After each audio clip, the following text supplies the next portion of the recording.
লাশের উপর কোরআনের আয়াত সংক্রান্ত কাপড় ও লাশের কাপড় দেওয়া ইসলামী দৃষ্টিতে কেমন?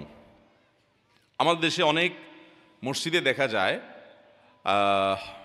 লাশের উপরে যে কাপড় আছে সেগুলোর উপরে কোরআন কারীমের মানে লাশ ঢাকার যে কাপড় এগুলোতে কোরআন কারীমের আয়াত লেখা থাকে, অনেক সময় খাটিয়ার মধ্যে আয়াত লেখা থাকে। অথচ এখানে যখন আপনি লাশ রাখবেন, অনেক মানুষের লাশ থেকে দেখা যায় রক্ত বের হয়ে আসে বা কোনো নাপাক কিছু শরীর থেকে বেশ হয়ে আসে, হয় অনেক সময়।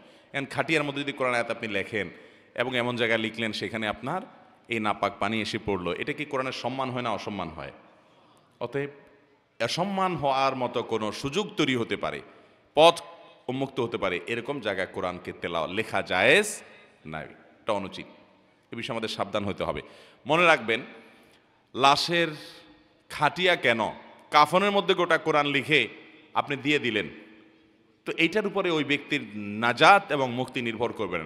নাজাত নির্ভর করবে তার দুনিয়াতে ঈমান কি ছিল, আমল কি ছিল সেটার উপরে। আপনি তার জন্য দোয়া করতে পারেন, সেটা হলো তার জন্য করেন, সাদাকা করতে পারেন, কিন্তু কোরআন লিখে দিলেন আর সে বেঁচে যাবে, এরকম বিষয়গুলোকে সহজ মনে করার কোনো কারণ নাই। তবে আল্লাহ রাব্বুল আলামিন বান্দাকে মাফ করার জন্য বিভিন্ন উসিলা এবং বাহানা খোঁজেন। তাই বলে কোরআন অমানা হতে পারে, কোরআনে অসম্মান হতে পারে আল্লাহ কালামের, সেরকমভাবে কোরআন লেখা বা সেই জায়গায় কোরআন রাখা জায়েজ নাই।